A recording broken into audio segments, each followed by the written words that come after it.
semangatnya harus selalu semangat pagi untuk anak-anak kelas 8 SMP Islam Sawahan Duren. Bertemu lagi dengan Wahyu Andari, masih tetap dalam materi bahasa Indonesia kelas 8. Kali ini kita bertemu lagi ya, bertemu kembali dengan Bu Wahyu, masih tetap dalam materi bahasa Indonesia. Kita belajar pada semester genap kali ini.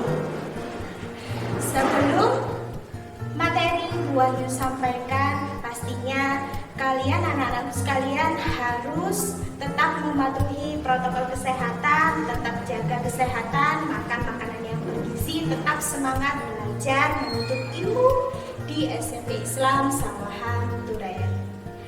Nah, sebelum kita awali pembelajaran atau video pembelajaran yang Bu Wahyu sampaikan kali ini, kita awali dengan berdoa. Mari kita berdoa bersama-sama. Bismillahirrahmanirrahim. Asyhadu an la ilaha illallah wa asyhadu anna Muhammadar Rasulullah.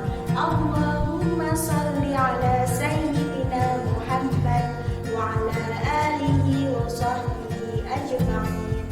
Raditu billahi rabbah wa bil islami dina wa bi Muhammadin nabiyyan wa rasulah.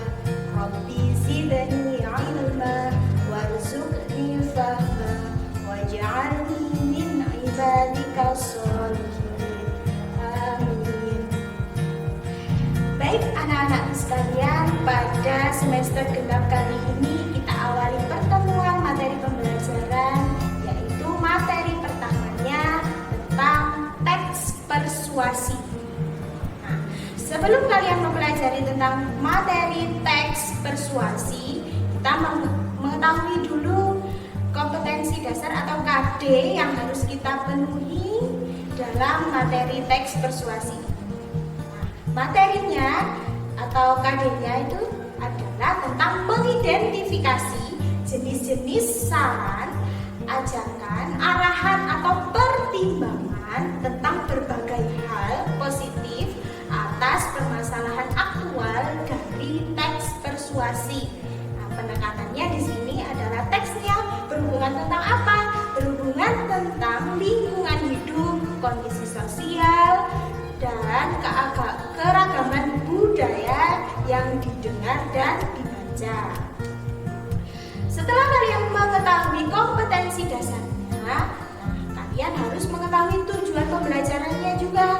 Tujuan pembelajarannya yaitu tentang mengidentifikasi jenis saran atau arahan pertimbangan berbagai hal positif, pastinya berhubungan dengan teks persuasi.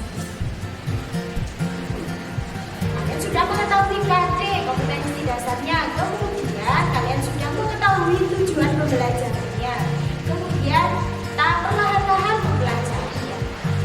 Satu demi satu materi yang dijelaskan, silakan kalian perhatikan ya. Kalian perhatikan di sela-sela buat menyampaikan materi terdapat tugasnya ya. Tugasnya nanti silakan diperhatikan, dikerjakan, dipahami, dikembangkan dalam pembelajaran setiap hari sebagai bekal kalian belajar di rumah. Nah, yang pertama kita akan membahas tentang teks persuasi itu, agar kalian tahu itu apa sih pengertian dari teks persuasi itu apa. Nah, yang pertama adalah pengertiannya. Pengertian dari teks persuasi itu adalah jenis paragraf yang bersifat mengajak atau menghimbau dan mempengaruhi dengan mencantumkan fakta. Fakta itu adalah kenyataan, kemudian bukti-bukti yang real, dan kalimat ajakan. Nah, kalau kalian garis bawahi di situ ada menghimbau, mengajak, mencantumkan fakta. Jadi mengajak agar pembaca itu ya memahami pastinya apa yang dimaksud, apa yang ada yang disampaikan dalam teks persuasi. Yang harus kalian garis bawahi juga di situ adalah fakta, bukti, dan kalimat ajakan, jadi mengajak, mempengaruhi, menghimbau. Tuh, kalau kalian diingat-ingat lagi, kalau misalkan ada pertanyaan dari Bapak Ibu guru, apa yang dimaksud dengan teks persuasi? Itu kalian tidak harus kalian tidak harus menghafal pengertian seluruhnya. Yang penting kalian paham, oh teks persuasi itu yaitu mengajak, menghimbau, mempengaruhi kalimat-kalimat yang ada di dalamnya itu berisi tentang kalimat ajakan, himbauan, atau mempengaruhi pembaca agar mau atau mengetahui dan rasa ingin tahunya tentang teks yang disampaikan. Nah, sebelum itu Bu Wahyu akan menjelaskan juga dalam teks persuasi itu isinya adalah berupa anjuran agar pembaca itu apa yang disampaikan dalam teks itu dia memahami. Kemudian pastinya namanya juga mempengaruhi, mengajak. Itu hampir sama kan kalian kemarin pada bab pertama sudah mempelajari tentang iklan. Nah, kita garis bawahi tentang kalimat iklan. Hampir sama dengan kalimat iklan. Kalau kalimat iklan itu fungsinya itu kan mengajak, mempengaruhi agar pembaca itu mau atau tertarik dengan apa pesan yang disampaikan dalam iklan. Ini mungkin kalau pengertiannya itu hampir sama, tapi di sini berbeda. Perbedaannya itu di apa? Kalau teks iklan itu hanya berupa sedikit teks yang disampaikan, hanya beberapa kalimat yang disampaikan, tapi kalimatnya itu sedikit tapi ada maknanya itu besar. Jadi mengajak agar pembaca itu mau, mempengaruhi agar mau dia mau misalkan mau membeli, mau tertarik dengan produk yang disampaikan. Misalnya kalau itu iklan hanya terdiri dari beberapa kalimat. Tapi kalau untuk teks persuasi itu terdiri dari beberapa paragraf. Itu perbedaannya, terdiri dari beberapa paragraf untuk teks persuasi. Yang selanjutnya tujuannya, kalian sudah mengetahui pengertiannya. Berikutnya yaitu tentang tujuan dari teks persuasi. Tujuan dari teks persuasi yaitu agar pembaca yakin.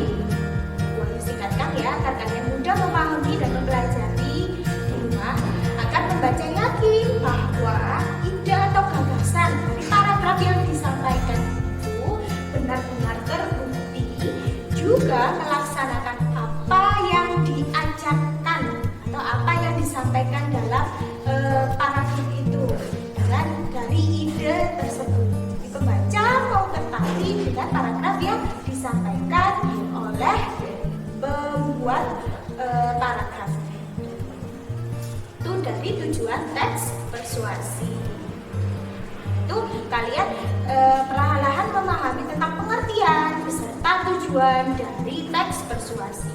Sebelum kita lanjut pada materi berikutnya, ada tugas pertama yang harus kalian kerjakan, yaitu silakan tuliskan pengertian dari teks persuasi. Ingat, tugas harus ditulis di buku khusus bahasa Indonesia. Tulis khusus bahasa Indonesia. Tidak ada yang mengumpulkan melalui kertas.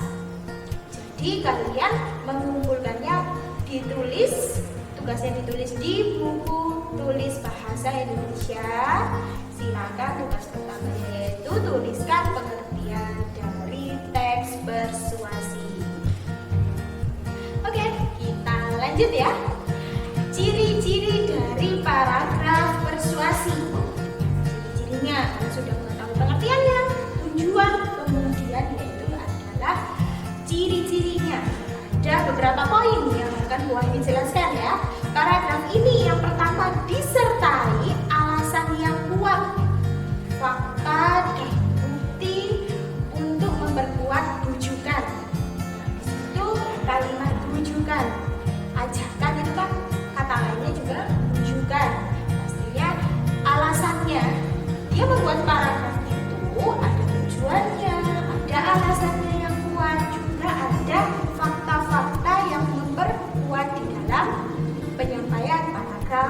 persuasi.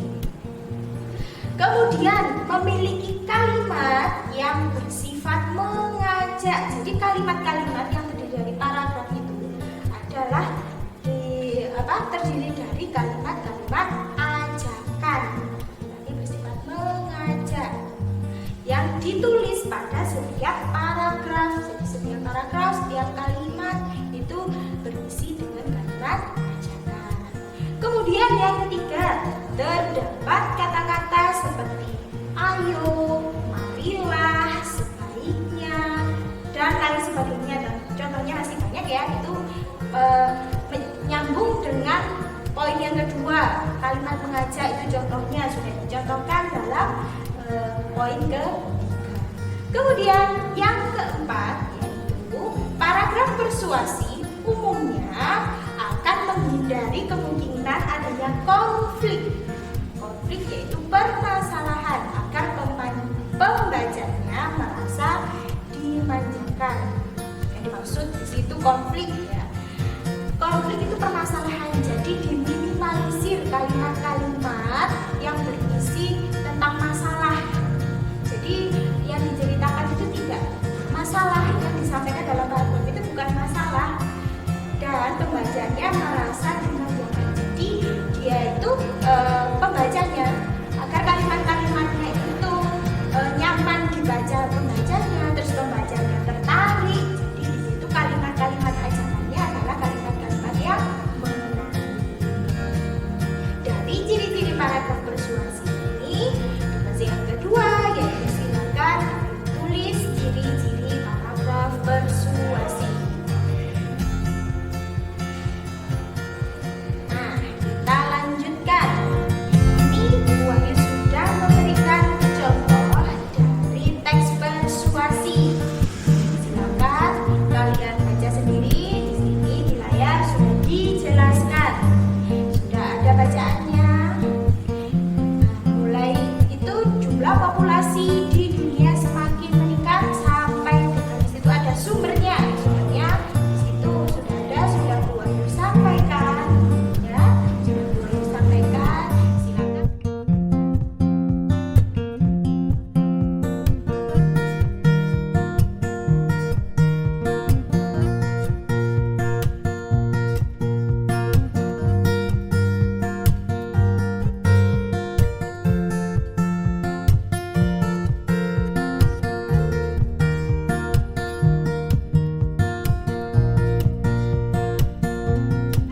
Untuk tugas yang ketiga dari teks yang sudah Bu Wahyu sampaikan ini, silakan kalian tulis judulnya. Di sini kan tidak ada judulnya, cuma Bu Wahyu berikan contoh teksnya. Silakan kalian beri judul sesuai dengan tema teks persuasi yang sudah Bu Wahyu berikan. Kemudian setelah tulis judulnya dan tulis teks, Bu tulis bahasa Indonesia. Silakan tulis contoh teksnya. Jadi sebagai bekal kalian nanti belajar di rumah, sudah Bu sampaikan contoh teks persuasi. Sekian, terima kasih. Sebelum pertemuan kali ini Bu Wahyu akhiri, semoga kalian anak-anak sekalian kelas 8 SMP Islam dalam hidupmu selalu diberi kesehatan, dalam keadaan pandemi ini tetap semangat belajar di rumah, raih prestasi kalian, tetap pertahankan prestasi kalian di kelas 8. Kita akhiri dengan pembacaan doa.